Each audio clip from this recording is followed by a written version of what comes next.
What's up, YouTube? It's Cat Sports again.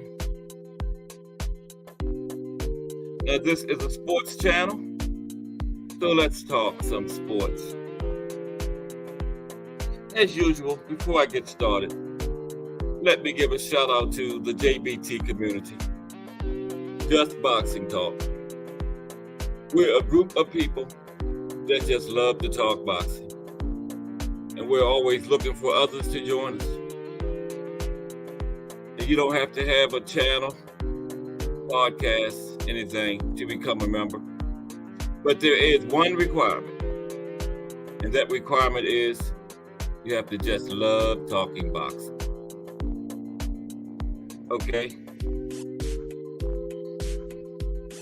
Good afternoon. How is everyone today? Great time to be alive in this thing we call life. Excuse me. Now, yesterday's show was about the divisions / weight classes in the sport of boxing, right? I see BN Boxing News has been in here. What's up, BN Boxing News, if you're still listening? Okay. Yesterday's show was about the divisions / weight classes in the sport of boxing, right? Now, what I did was I went through each division and listed every men's champion in boxing. You know, super champions, interim champions, regular champions, and champions in recess. Okay? Now, there are 17 divisions in boxing. And in those 17 divisions, there was a total of 81 men's champions, which is absolutely ridiculous, okay? 17 divisions, 81 champions. Come on, man. But it all comes down to money. Because 81 champions means 81 people paying sanctioning fees to the sanctioning bodies, right?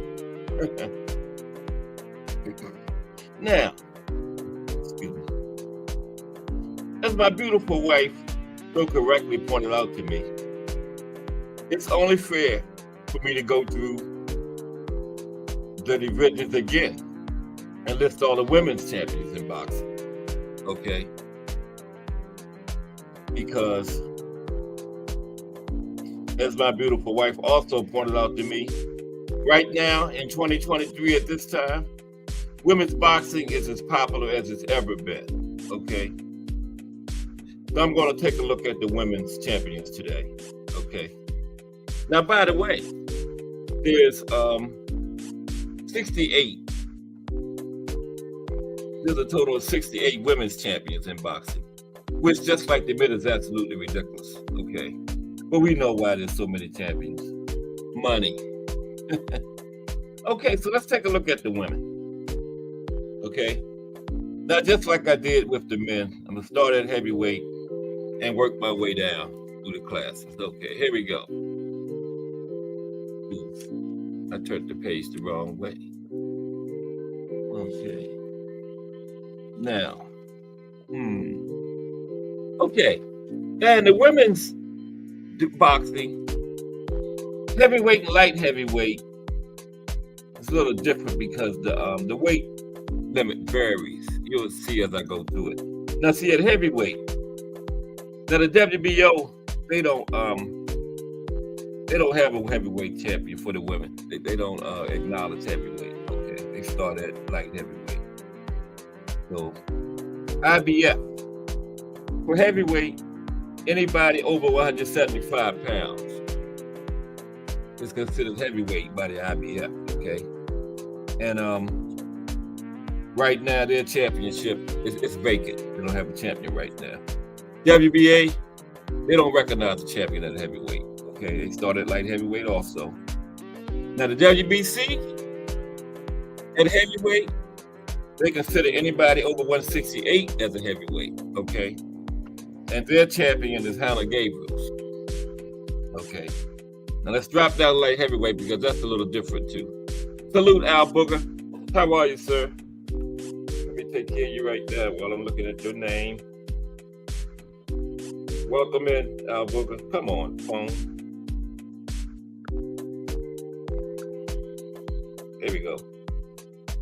Al Booker. Okay.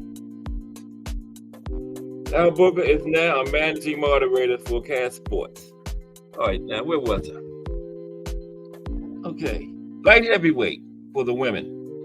Now, WBO is anybody over 175 pounds because women's boxing don't have cruiserweight.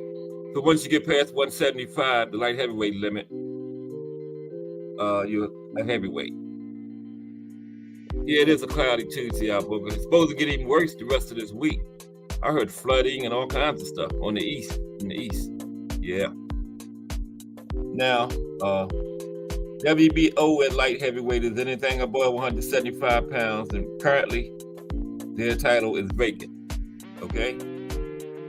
IBF, same thing, over 175.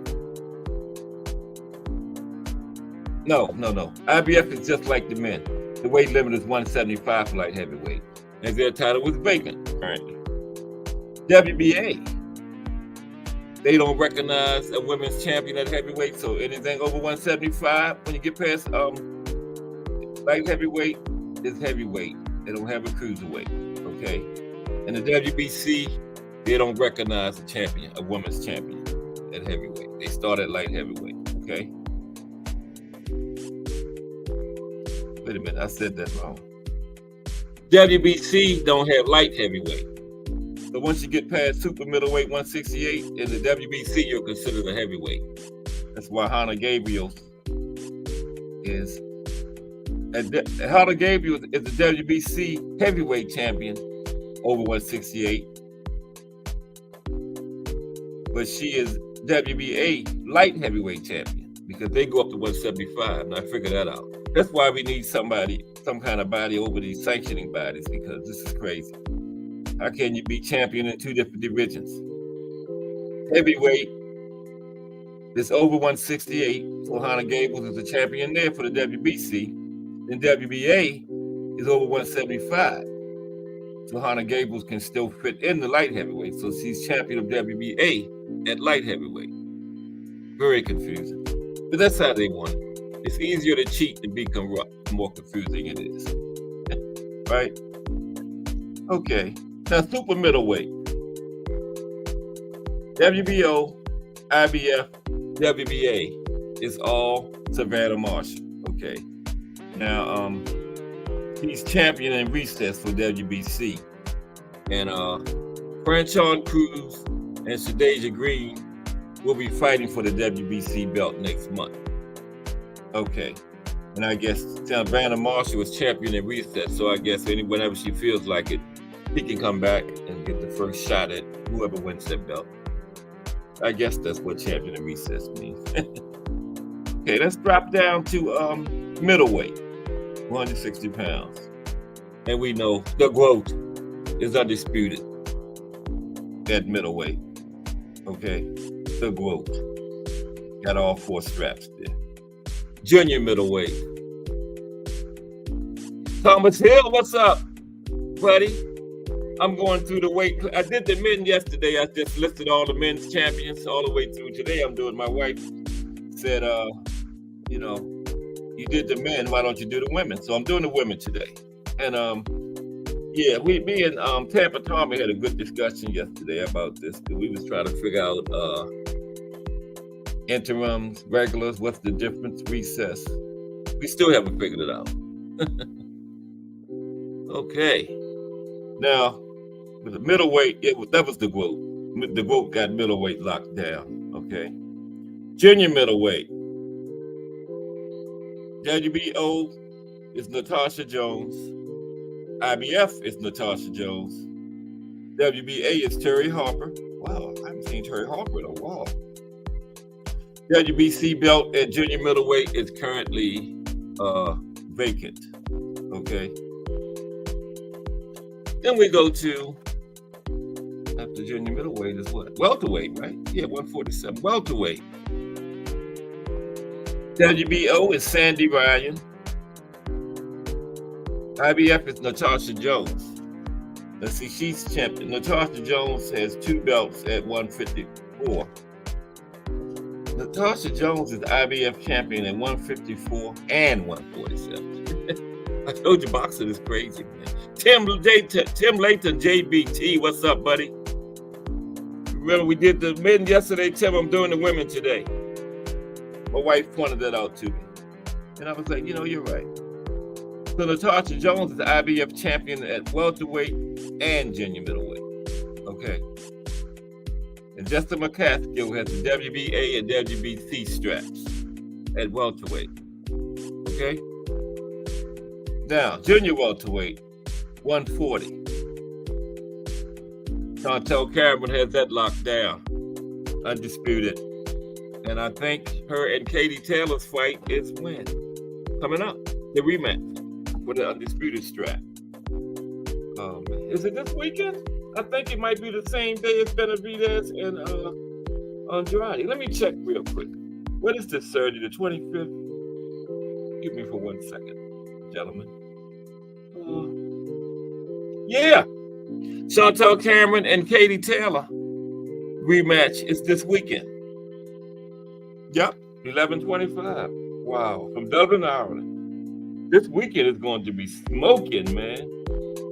We got Benavidez and Andrade and Chantel Cameron and Katie Taylor. Whoa. I meant to do a women's, what's up, Aunt McQueen? How you doing? Attentive aunt in the building, ladies and gentlemen. Well, gentlemen, we don't have any ladies in here yet. I meant to do a women's pound for pound list, but I forgot. But I'll have that ready tomorrow. But yeah, I completely forgot. Chantel Cameron and Katie Taylor is also this weekend.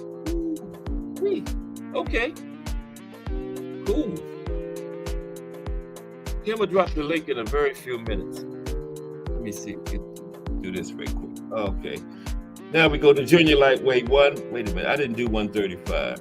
Lightweight 135. Katie Taylor has that locked down. Undisputed. Oh, excuse me. We have a champion, WBA champion in recess at 140. Carly Reese. Okay. Okay, 135. Katie Taylor has that on lockdown. Undisputed. Junior lightweight 130. Alicia Baumgartner has that on lockdown. Undisputed. We have a champion in recess for the WBA at 130 though. Hyun B. Choi. Michoi. Okay. Moving on. Almost finished. Featherweight 126. Amanda Serrano has that locked down. See, I like the women because you notice the difference between the women and the men? All these undisputeds in the women's divisions. Hold on. Okay. Excuse me.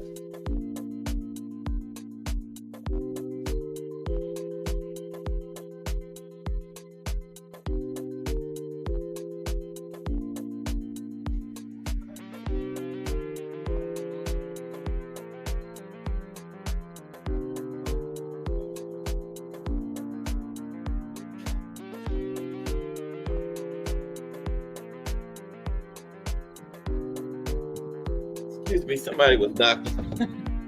Okay, Amanda, all these undisputeds in the women's division. That's a huge difference. I counted at least 4, I think 5 in the women's. Okay?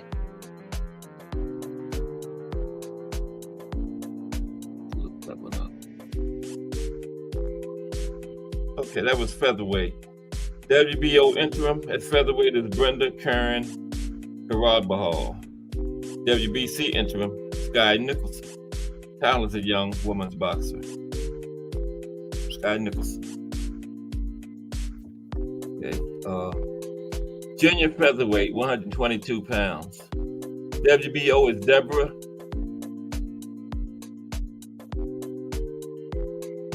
Leonicius. IBF, Ellie Scottney. WBA, Marilyn Rivas. Now, I don't know if that's right. She fought this weekend. I thought Cruz had beaten her. me look into that real quick. That's what they had. Okay. Marlon Rivas. For one moment, please. Marlon Rivas. Here we go. Marlon Rivas. They were fighting for the super bantamweight, which is junior featherweight, right? Yeah, same thing. And Cruz won, so they had that wrong. I believe Erica Cruz is WBA champion at junior featherweight, and WBC is Yamile Mercado, interim champion Kudak. I'm not even gonna butcher that name. Chiwandike. Okay. Bantamweight, 118 pounds. Dina Thorslund, WBO. IBF Ebony Bridges. I think Ebony Bridges got a fight coming up. I think she's on the card this weekend. Pretty sure of that. WBC, Yamile Mercado, WBC interim Kudak. The same person. Whose name I didn't want to butcher just now. There's the link to for anyone interested.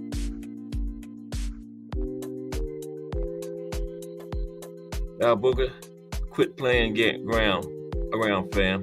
You know that your omniscience is ever abounding and at all times, fam. Okay, on myself. Okay.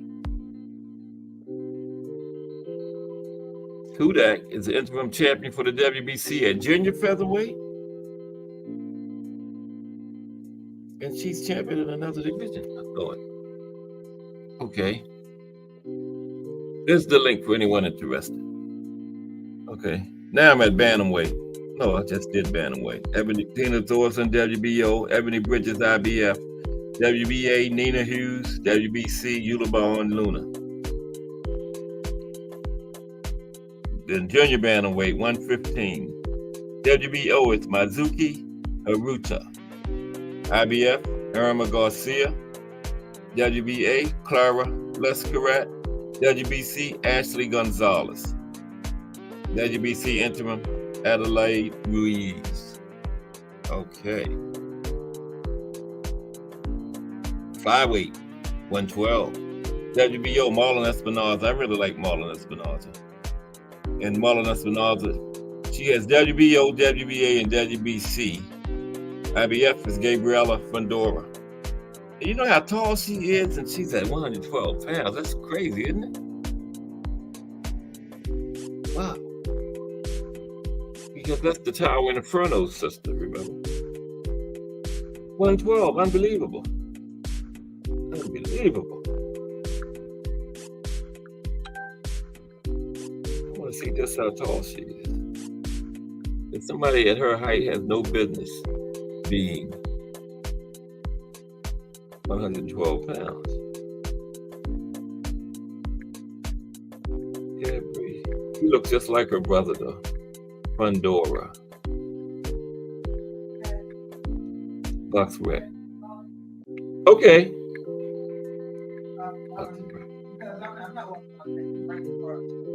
Okay. Yeah, so Cool. I'm gonna pay for 1 hour. You know. Okay. Glad to have you home with me. My wife just took off work, everybody.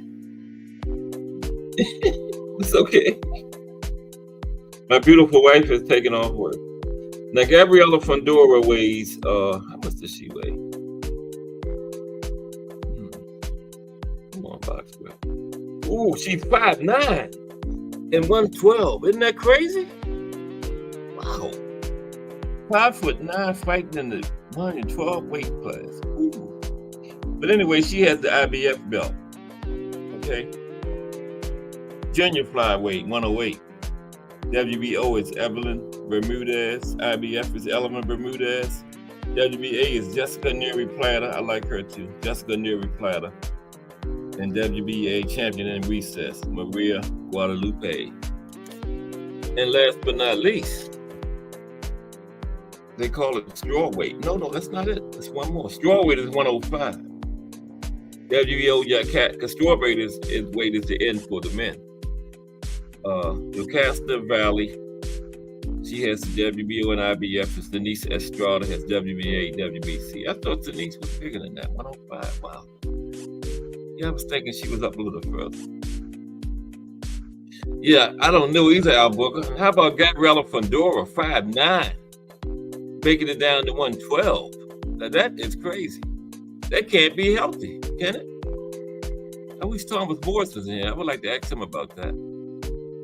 Just do boxing. What's happening, bro? We was going through the weight classes, looking at the champions. I did the men yesterday. Today I was looking at the women. I'm down to atom weight, 102 pounds. 102. Now, see, they got 102 and 105. I don't know why they just don't make that the same. I mean, it's just 3 pounds. And I can't pronounce none of these names that add a weight. Yuko, Kuroki, WBO, IBF is Mika, Iwakawa, WBA is Montserrat Alarcon, WBC is Fabian, Batyai. Okay, now those were the women's division, all the champions, and it's 68. Just think about that. 17 divisions in women's boxing, 68 champions. 17 divisions in men's boxing, 81 champions. That is absolutely ridiculous. Pardon me, y'all. I'm in and out and busty. And a Mickey Fricky right now. Wow, good luck to you, Thomas Hill. Now, can anybody tell me what the difference between an interim and a regular champion is? I've been trying to find out for 2 days. Only thing I get from Google is interim is when the super champion is injured or out for any reason, such as a suspension. That's interim. I understand that a little bit, but regular, every time I try to Google regular, it gives me nothing. So if anybody could help me out on that, I would appreciate it. Okay? But yeah, this weekend is on fire, man. We got the big women's card also. Chantel Cameron and Katie Taylor rematch. And I think Ebony Bridges title fight is also on that card. I just had it. Ebony Bridges also on the card. I was looking at Ryan Garcia this morning, and he says he wants the Tank rematch. He's talking a lot of trash about Oscar Duarte. But I like to ask Ryan, since he's been at 140, he has never fought a 140-pounder yet. And he keeps bringing up these guys from 135. What's up with that? Why didn't he just stay at 135? You can't make the weight anymore, but you moved to 140, but instead of fighting 140 pounders, you keep bringing up people from 135. And I know one thing, he better have a good performance December 2nd. All the trash he's talked about Shakur. He better show out. Devin too.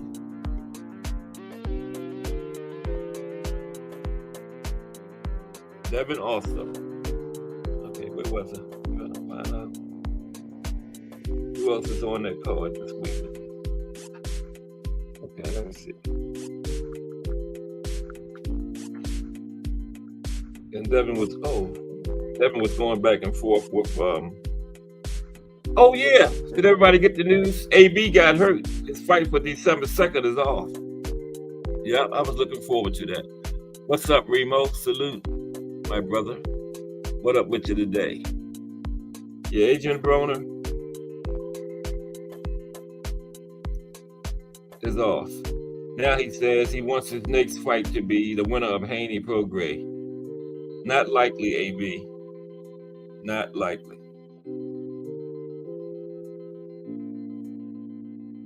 He suffered a right hand injury. Okay. And now he says he wants to come back from his injury and jump right in there against the winner of Regis and Devin. I don't think so. Yeah, you right, Al Booger. Same old, same old. Yep, and I was looking forward to see it, AB. Here's a former 40 division champion.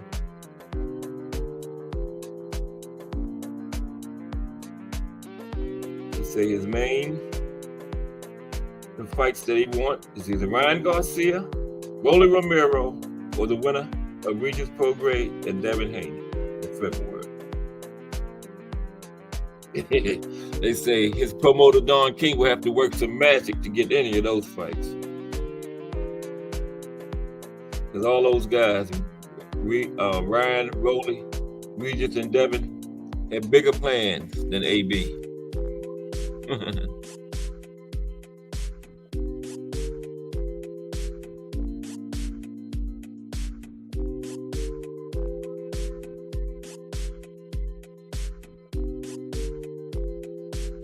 Ooh, AB also said he's open to a title fight at 147.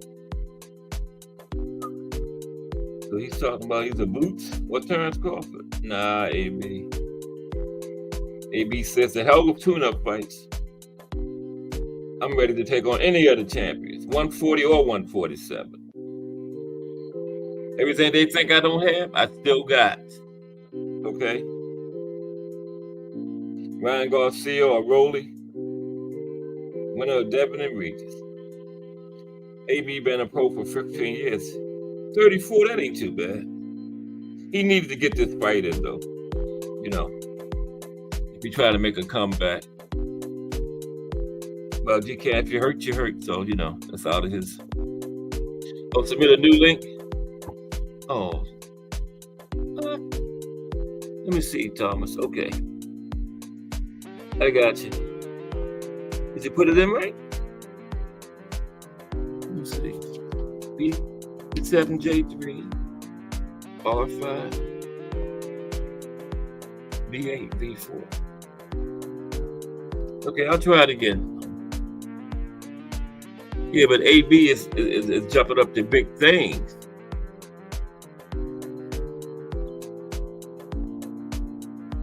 Although he probably won't get it. Okay, I gotta find my cursor. Bear with me for a minute, gentlemen. I'm gonna put this link in again. I probably put it in wrong because I did it for wrong for Tampa Tommy yesterday.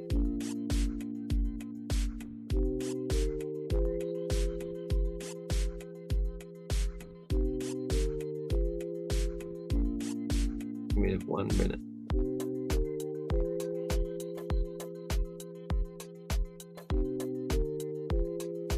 Probably typed something wrong with my big fingers.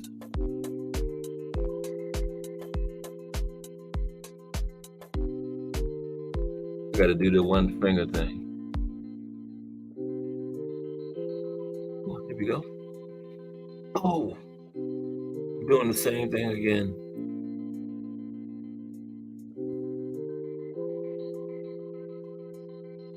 I know exactly what I did right now. /B73JR, B7J3, B7, J3R, 5B8, B4. Okay, try this one, T Hill.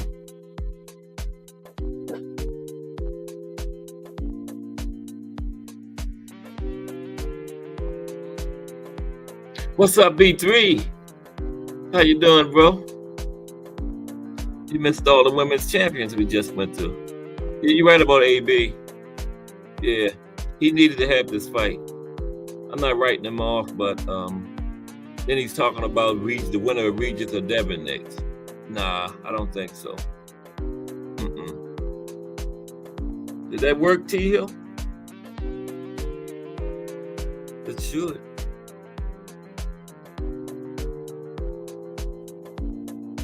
You said you had work, B3. Appreciate you pulling up.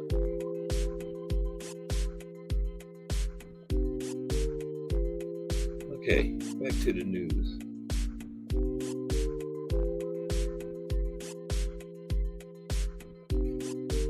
And the Broner is ranked number 15 by the WBC.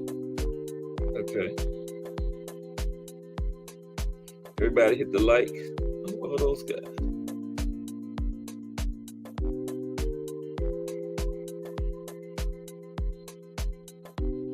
Okay, they say good. Next fight for AB would be Giovanni Santillan. What? Roman Villa. He's up at 47. Well, Ray B said he'd go at 40 or 47. Kern, David Ebenezer, Josh Taylor, Sandor Martin, Gary Antoine, Ryan Garcia, Honor Barboza, Alexis Rocha. Let me see. Of that list, AB Santillan might have a chance against Santillan, Kern, Ebenezer, Alexis Rocha. The rest of them, I think they beat AB. Vila, Josh Taylor, Ryan, Gary Antoine, Honor Barboza. Yeah, I think they all beat AB. Yeah.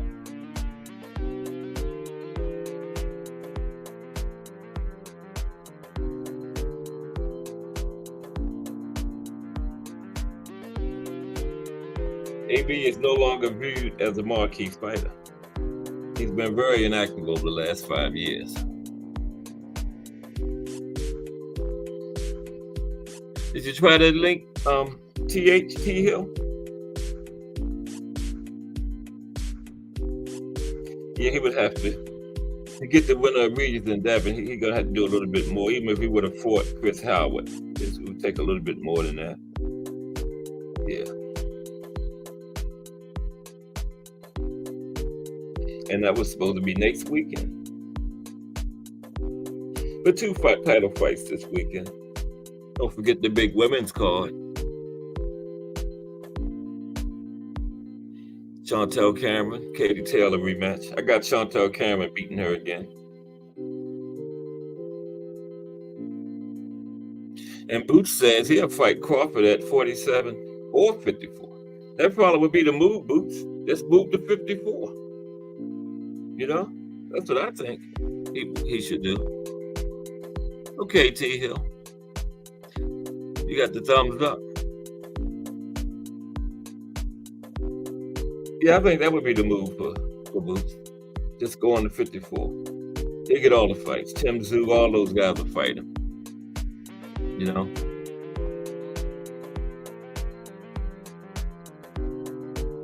Yeah. Where's Castano? Does anybody know? He hasn't fought since Jamel 2. I knew he had the necessary time after getting stopped, but that's been over with.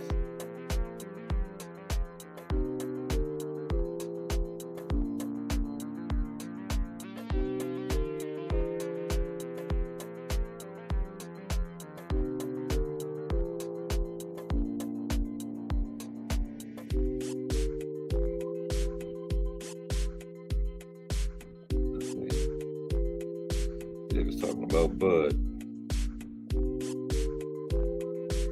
This is 31-0, 28 knockouts.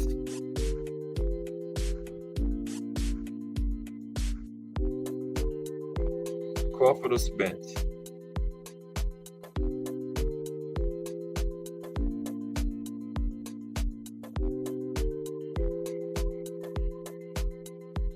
Who's that out, Booker? We're in retirement.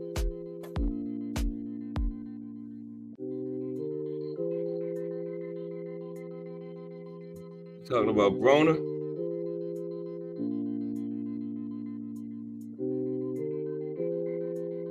I think Crawford would face Jamel before he. I still want to see that fight. Crawford and Jamel. Jamel went up and lost to Canelo, but I don't hold. Oh, Castano, okay. I don't hold that against him. He had no business up there.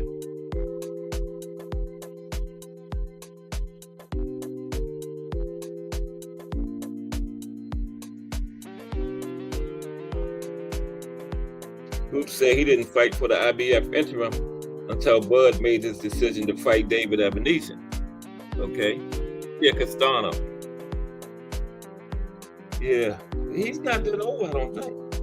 Ryan Castillo.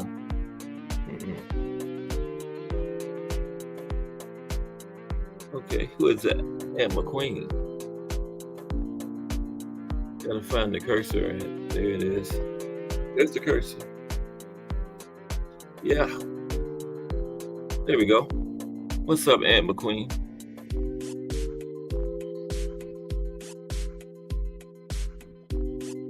Did you get in it?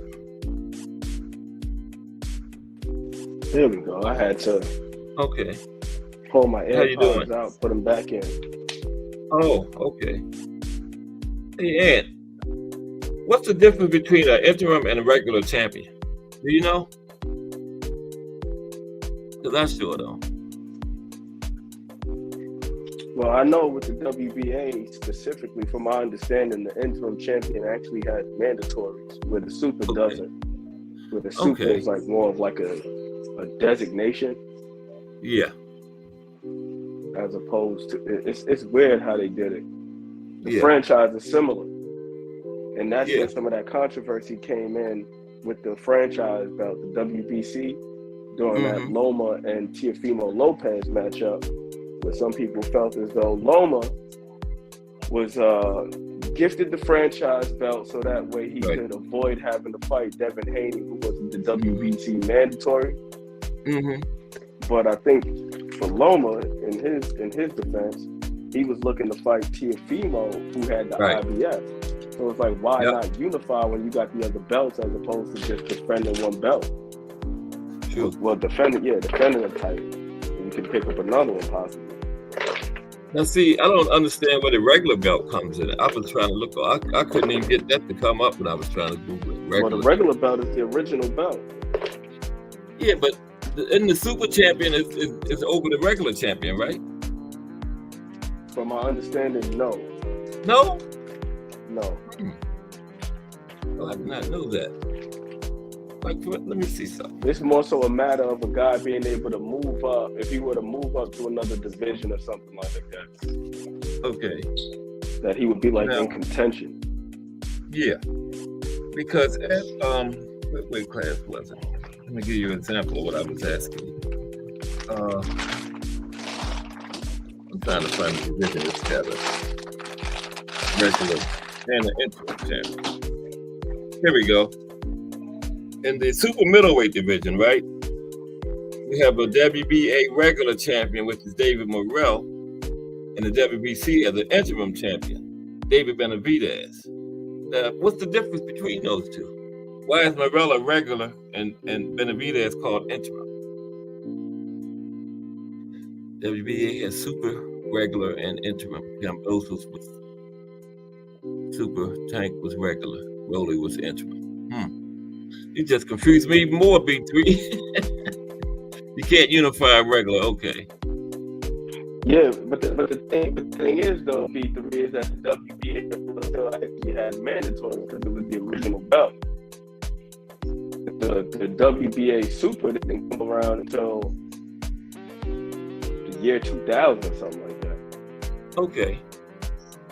But Canelo Alvarez is a super champion at middleweight. David Morrell is the regular for the WBA.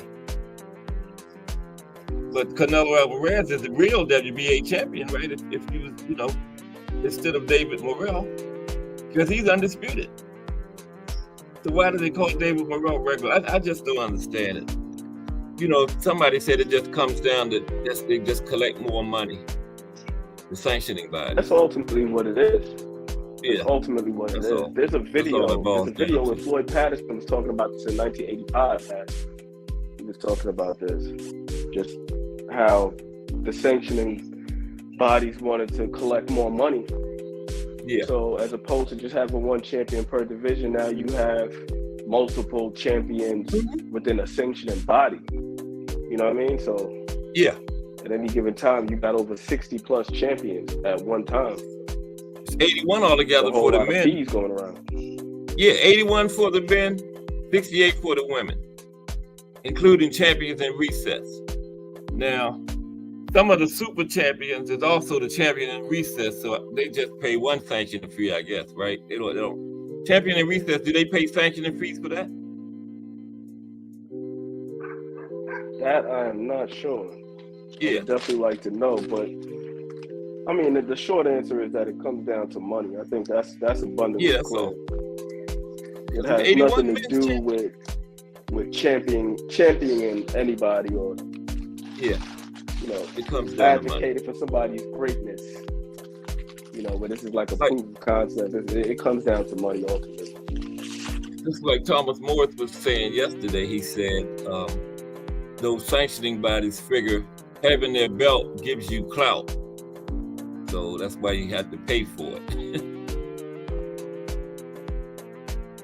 Booker said, like in the past couple of years, they've been cleaning up their belts. I thought it seemed like they created more to me.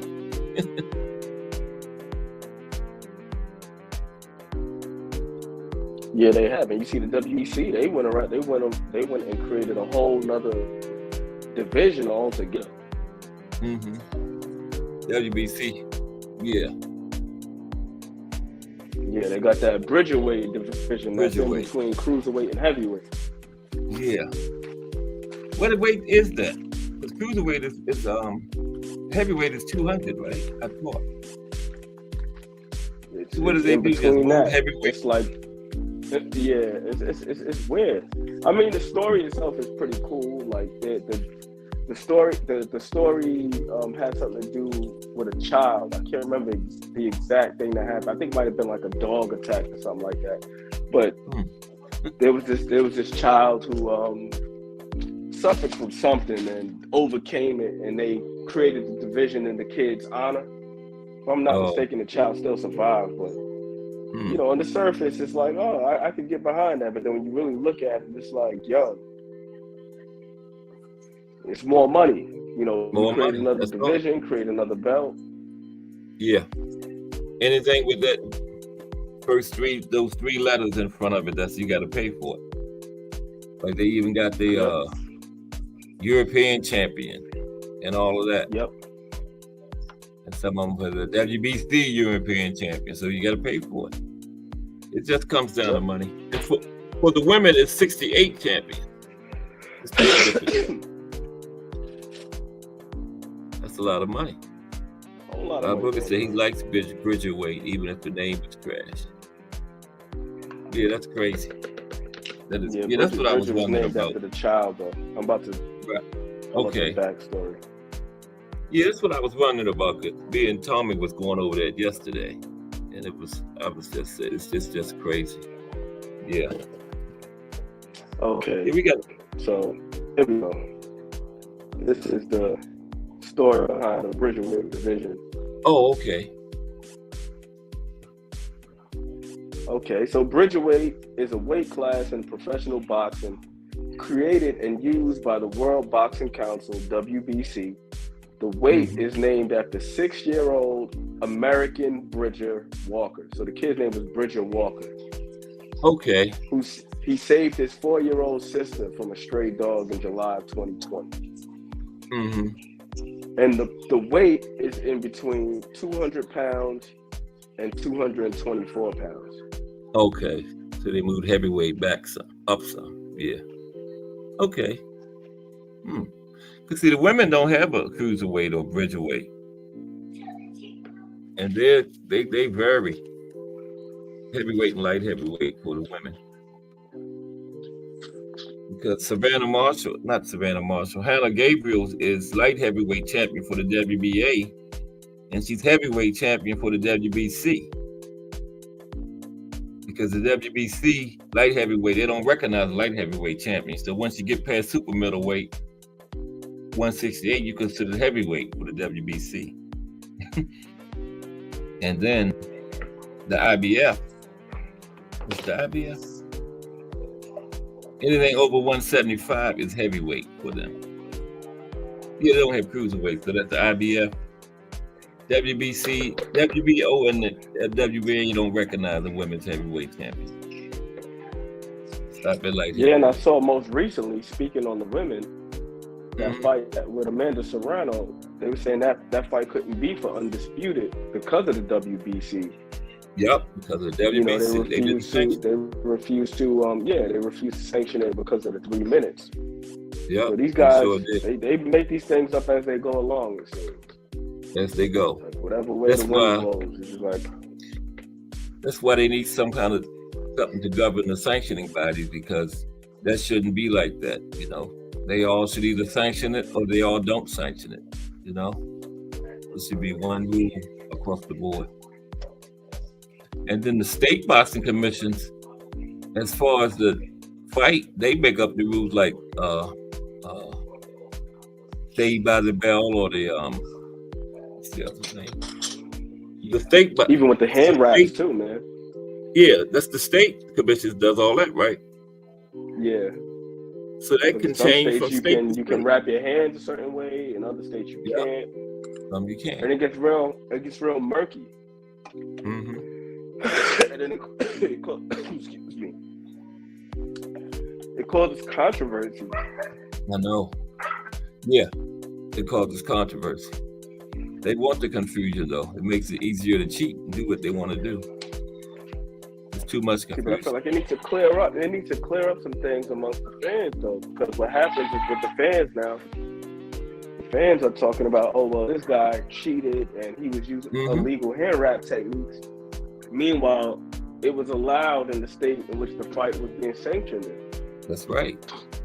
So it wasn't illegal. It's got to be universal. That's right. Across the board. But I don't think they'll ever get anybody over the sanctioning bodies to and make all the rules the same. I don't think that'll ever happen. They don't want it that way. It'd be too much like right. Yeah, because you got some things that work for one body, something that works for somebody else. No. And I'm pretty sure that all of these guys could create valid arguments as to why their way of doing things is sufficient.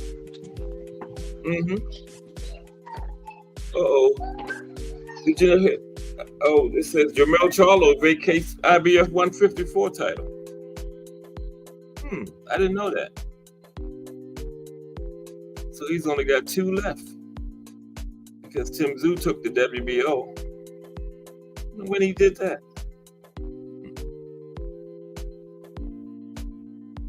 He was supposed to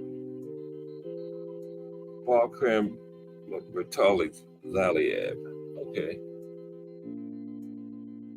It was a predictable move for Jermell, as that would have been a difficult fight for him.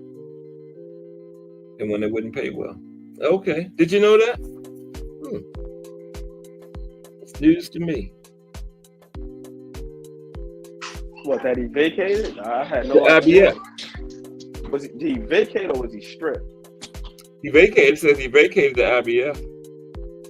He was stripped of WBO. He had a mandatory against this other guy, Balkram Zaliev, whatever his name is. And how come Jermell is getting all these mandatories just one after the other like that? It's crazy. They do what they want to do. That's what we want, though, right? We want these guys to fight one another. So, but they need to do it to everybody. Don't just pick out one person and let's just do say he vacated and now Zaliev and Coldplay gonna fight for the IBF now. Okay. What's up, Tommy Morris? Hey, yeah, Tommy, I agree that they should be impartial, but it's a start, I guess. Yeah, Tommy, I did the women today, went through all the weight classes. This is all the women, you missed it. You came in late. Yeah. Yeah, but they pretty much do what they want to do, so. But we love it. So this is fight week for the big fight. You had who did you have, Andrade? I can't remember. I love me some David Benavidez though, man. Benavidez? Okay. I'm not gonna lie to you. Yeah, I like David Benavidez a lot. Especially his interviews. I like the way he conducts himself. He appears to be a straight shooter. And then when he fights, you know it's gonna be action. So I hope it don't turn out like all these other big fights. Like all these other big fights seem like they all keep being one-sided. Like Remember Cool Boy and the Monster and Earl and Bud. Then Shakur. We're not getting all the action that we thought we would get in these fights. Maybe this would be the one that give us what we expected.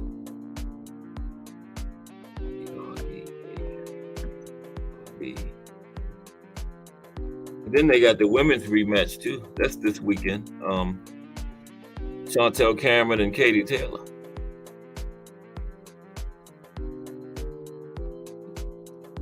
That's it, like that. I'm gonna do something real quick. Oh, I know what it is.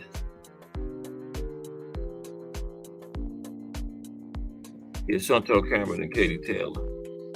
And I think Ebony Bridges is on that card too. There we go. Yeah. What's up, Tommy? How you doing today? Yeah. And then Ryan Garcia.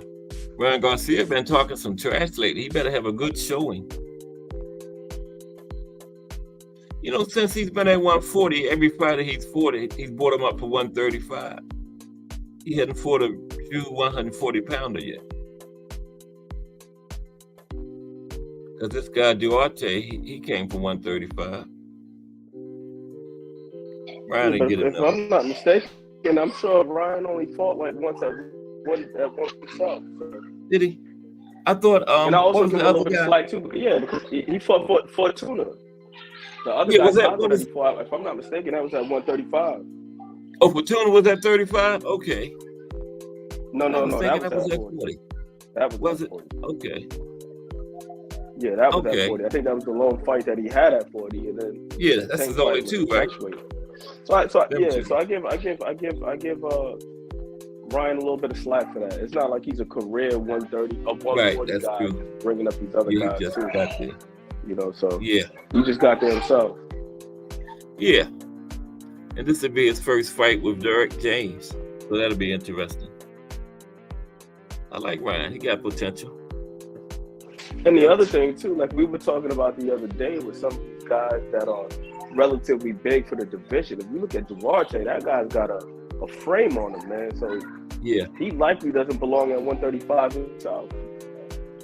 That's a Yeah. stocky guy, a muscular guy. So Yeah, so they fighting at 40. he was probably, Yeah. you know what I mean, cutting quite a bit to get down to 135 himself. In the first place, yeah. He probably should have been at 40. It was something I was just thinking about. I forgot. I lost my train of thought that quick. It's all about 140, 135. It'll come back to me. Tim Layton.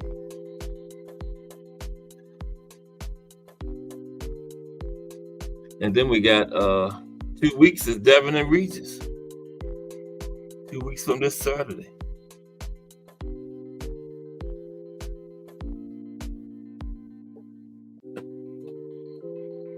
I cannot. Okay. Yeah, that should be a good fight. Yeah. Yeah. I can't wait for that one. I know who B3 going for. Likewise. I'm just curious to see if Devin can minimize some of the things that other southpaws have been able to take advantage of. Because aside from that, I like his last performance. I'm not even gonna lie to you. I know it's Loma. controversial. Yeah, against Loma. I rewatched it the other day. He did some really good things. Mm-hmm. Yeah, he did. Yeah. He fought very well on the inside in that fight against Loma. Surprised a few people. Well, on the inside, I felt like he was okay. Okay. Yeah, I thought that he did pretty good in the mid-range, especially with that straight right to the body and with the right hook to the body. Yeah, that's what I'm gonna say. He did some good body work. Yeah.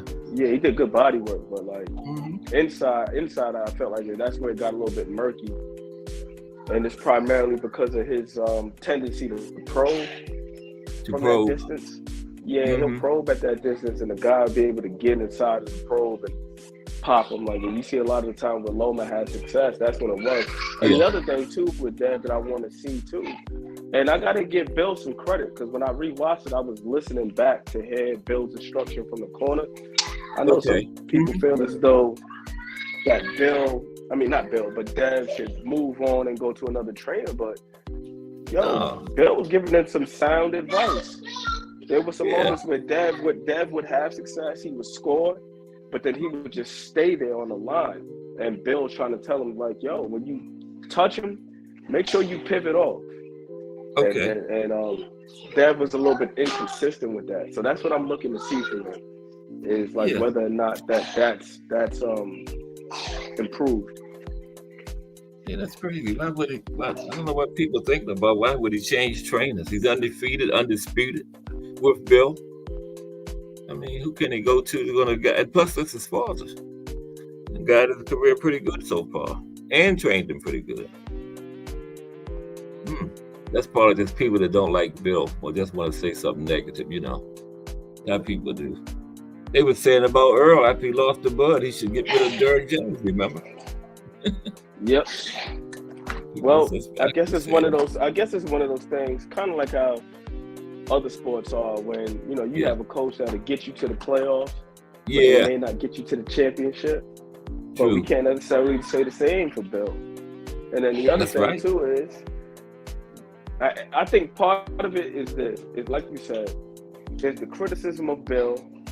Right, because he does talk a lot. He says a lot of things, double talk. He talks out both sides of his mouth, all that other stuff. So there's some people who have some skepticism regarding Bill. There's that part, and then also there's that moment. I'm not sure if you remember, but I want to say it was in between the 10th and 11th, where Dev was saying he knows what I'm doing. He's figuring it out. I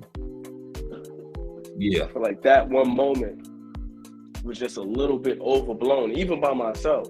When I first watched it, I wasn't paying attention to everything that Bill was saying in between rounds, and even during the rounds, as the rounds were going on.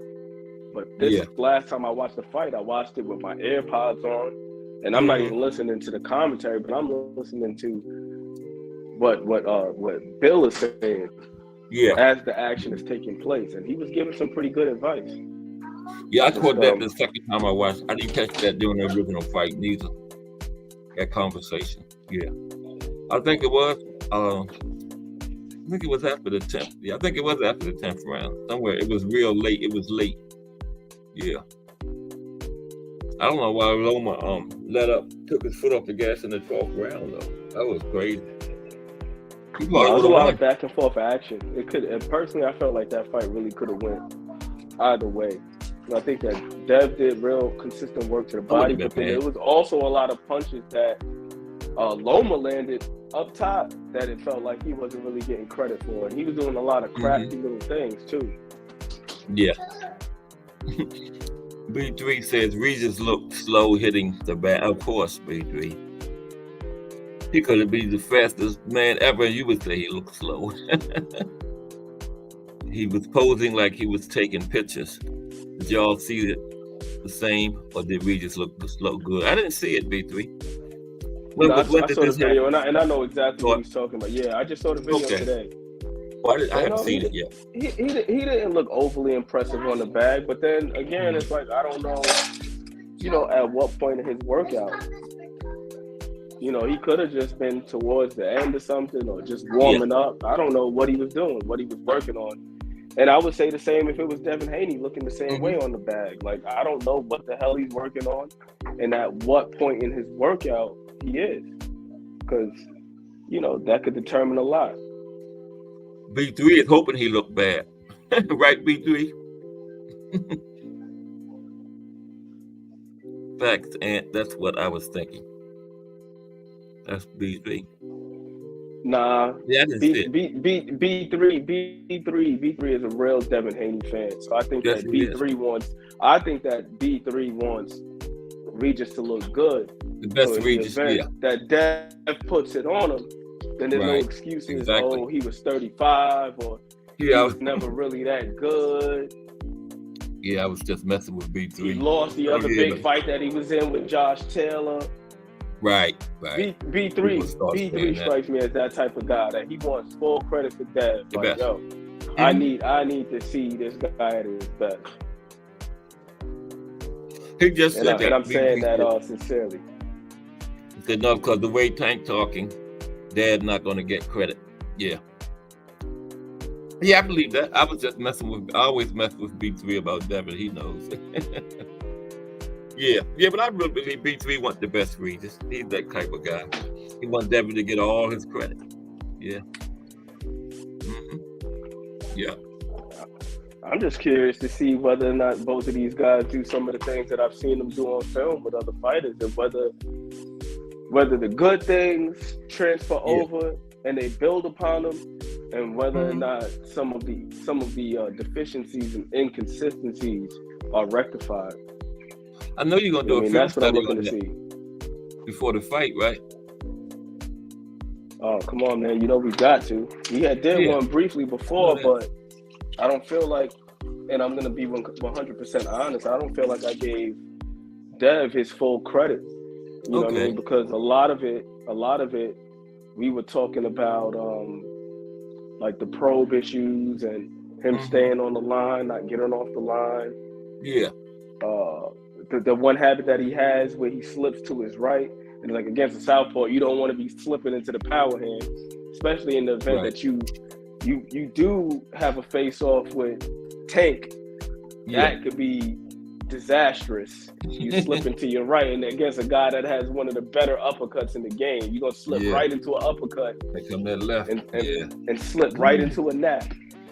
You know, you better have your blankets and your pillows on standby at that point. Yeah, you won't need no night full enough. I'm curious to see if Dev has improved in those areas. And I think that they're real intentional about this, man. What do you think about the fact that he fought basically 3 southpaws in the last 4 fights? What do you think about that? Getting ready for Tank, I guess. Because you know that fight, I think that fight's coming this year, coming up.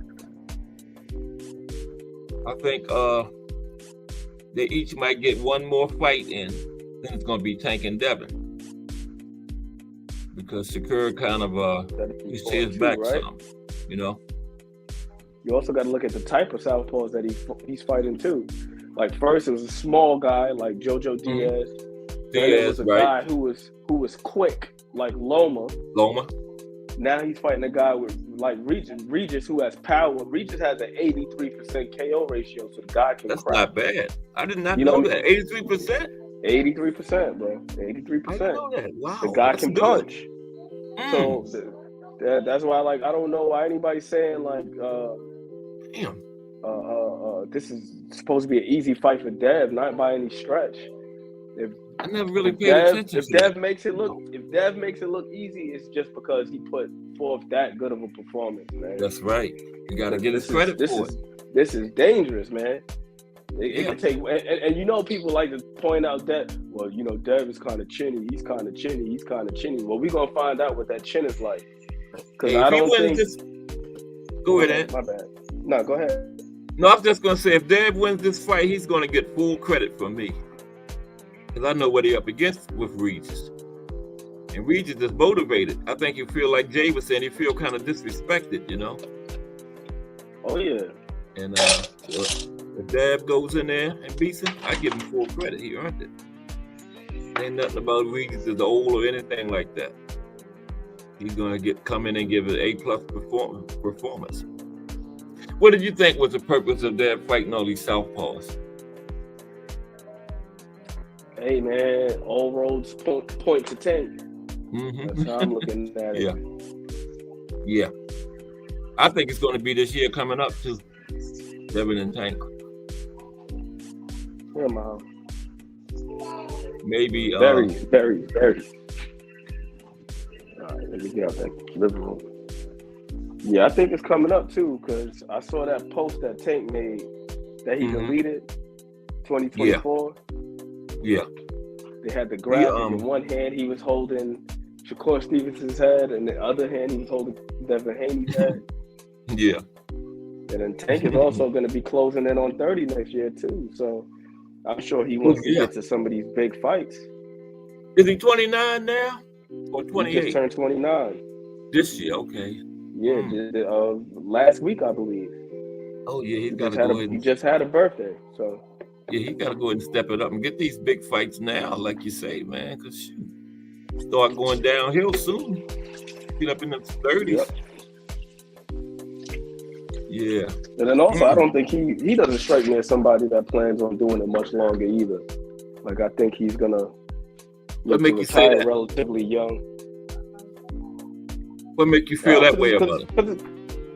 Because you just look at the moves that they've made with him, man. It's been about money. It's been about business. Oh yeah, yeah. Prioritize that. That's it. Know? That's it. Yeah. Yeah. So secure the bag, build the profile, and then now we get the legacy fights that also should potentially be big money fights as well. And then that would kill two birds with one stone, and then we ride off into the sunset. And I think legacy intact. Yeah, I think he definitely wants to have Devin and Shakur on his resume before he hangs it up, though. You know. Definitely, them two. Just to say, you know, he fought him, he beat him. I mean, if he beats him, I think he will. But you know, it's boxing. Yep, anything can happen in boxing. That's right. And they give it the more I've been thinking about it as of late, though, the more I believe that he's the most complete out of the three. Yeah. And I didn't always think that way. And it's not just the power. No, I didn't, man. I didn't. I was always a big fan of Shakur Stevenson. I think all three of them guys are really good. At what point did you start moving toward Tank being the most complete? Recently, or it's been a while? Or what did it something you saw, or with any certain fight or something? It's actually been reviewing some of his older fights. Some of his older fights, yeah. Like I went and I binge watched a lot of his older fights recently, like the Pedraza fight, the fight against Luis Sanchez, the fight that he had against what's the guy's name, Avila, yeah. Pedraza. Which one? He had one fight that went the distance. No, two, counting Pitbull. It was Pedraza, right? Was that the other one? Nah, he did. He stopped Pedraza in 6. Yes. Who was it? I think he had one more fight other than Pitbull. I don't count Pitbull because his hand was messed up. I can't remember who it was. Yeah. I can't remember what the guy's name was either, but it was early in his career. Yeah, it was early. Yeah. But that Pedraza fight showed me a whole lot, man. It showed me a whole lot about him, not just in terms of skill set, but also temperament. You know, I think it's the small things that makes him just a tad bit more complete than the other two. Yeah. You know, it's not nothing glaring or anything. Nah, it's not glaring. Mind or somebody like you to see it, you know. Right. No, you just gotta just yeah. I'm gonna look at that. Watch it and just look at it attentively and just really just absorb everything. You know what I mean? Because again, it wasn't always so apparent to me. But I'll say this just to give a little context. I'm sure you've seen that video before from when he was 6 years old in the gym. Yeah, I've seen that one. Mm-hmm. He takes a punch and then he goes and punches the other kid in the face. Yeah. He's had moments in his career that were just like that. Like in the Avila fight, before he stopped Avila. Yeah. And Tank was just stepping into him in the high guard. He takes a nice uppercut. Snapped his head back and everything. And then you can just see just his demeanor just change in that moment. And then he just proceeded to just step to him and just put hands on him. You know, Tank likes to fight, man. Yeah, that's what I'm saying. It's like he can box, but if need be, if we gotta throw this whole boxing thing out the window and just get straight to fighting, he has no issue whatsoever with doing None. And with the other two, I'm not sure if I can say that. And there's nothing wrong with that. There's nothing wrong with being safe first. No. Absolutely not. Because you got to protect Nothing. yourself at all times. There's nobody else's job but your own to protect yourself. Your own. That's right. But It says, oh, go ahead. I'm not. Go ahead. You're right. No, I was just saying. I saw it says Jermaine Yvonne Mraz was the other guy. Tank went the distance with in 2014. 1, 2, 3, 4, 5, 6, 7, 8, 9. That was his 9th fight. Okay. Yeah, early. It was real early. Yeah. What was you saying? Go ahead. Yeah, I was just saying that temperament. It was the same thing in that Pedraza fight. He boxed beautifully the first 2-3 rounds.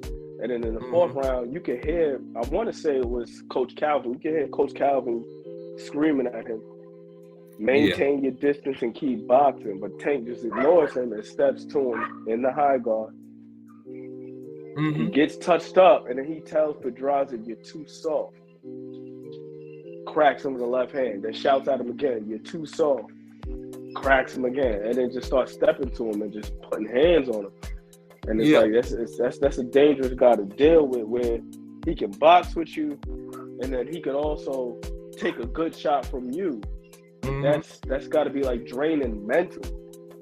So, yo, I just cracked him real good, and he just stepped to me and told me basically I ain't have nothing for him. Yeah. So you're thinking, what can I do? A nasty little dude. Yeah, and then on the inside, I think he exhibited that inside game too, man. That Pedraza fight. Some nice little shout out to my guy Tommy. Tommy was like, yo, it's almost like watching James Toney in a miniature body with more athleticism. And his inside game is like sneaky good, man. Like he's able to catch and shoot. Like you try to throw a right hand to his body, catch it on the elbow, come back over the top with a little left hand counter. You got a sneaky inside game. That's the other thing. Like I haven't really seen too much of that from Dev, because typically when he gets on the inside, he's looking to tie up. Which again, there's nothing wrong with that. No. If you're not comfortable, you got to do something. You got to tie up. You got to change the game, positioning, whatever. Yeah, it's part of the game. Clinching is part of it. Part of the game. Nothing wrong with that. But what I've seen with Tank is like he just looks a little bit more comfortable on the inside, mid-range, and outside. And even just, if all of that goes to the wayside, just fight it. And the other two do. And that's why I feel like he's just a little bit more complete. And then the power on top of that is the eraser, the equalizer. Yeah. Tampa Tommy says Devin doesn't get credit for taking dangerous fights. Devin doesn't get credit for taking dangerous fights. He really doesn't, though. You think so? Nah. From Devin fans, Devin fans will tell you all day. But from his fans, that's true. From the detractors, they'll be quick to tell us, "Oh, this guy wasn't this guy wasn't that." Even though everybody, in that fight before Zaria, to some degree, but you went out, Ant. You still there? But you went on mute. Oh, there you go. Yeah. No. I had a phone call, so I'm just using my cell phone. Oh, okay. On StreamYard instead of my laptop.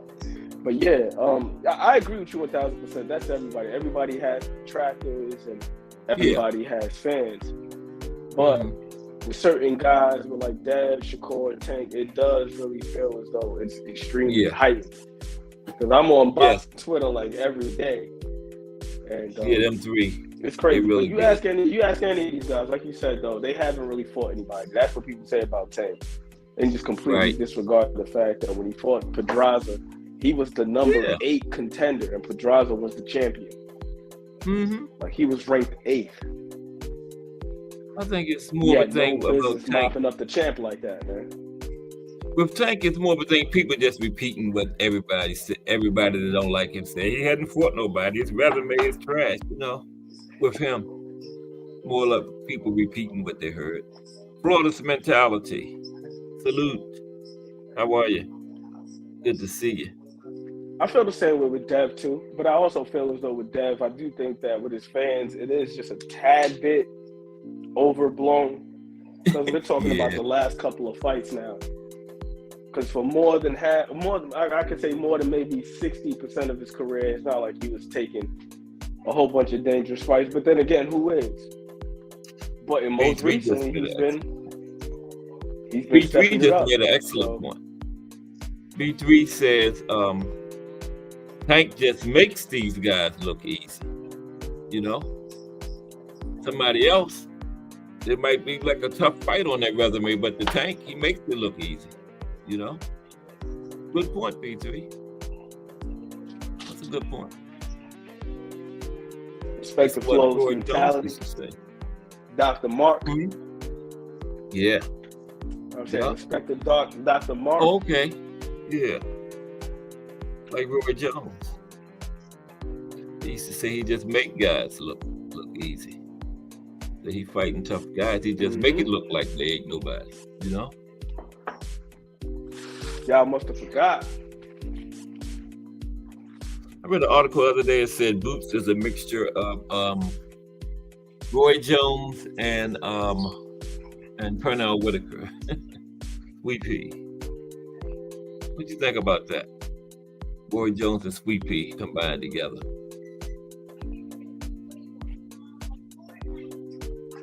I don't know. I gotta give a little bit more thought to that. Mm-hmm. Yeah. Man, time flies when you're having fun. It's just so much to do. I got to catch up with my basketball league. 4 o'clock on the dot. Okay, Aunt. I'm going to have to get out of here, get out of Just Dude's way. Yes, sir. I came on late. I didn't come on until like being on here always. With you, always. I appreciate you. We'll do it again tomorrow. Likewise. Okay. Appreciate everybody in the chat also. Tampa Tommy, Flawless Mentality. Let's see. Let me go back up. B3, Al Booger.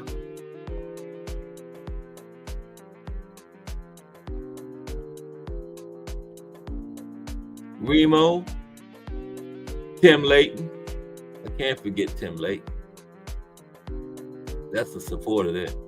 You look in the dictionary look up supporter, it's got a picture of Tim Layton beside it. And Tim Layton and Thomas Hill. I can't forget T. Hill. Just Do Boxing. Appreciate everybody, man.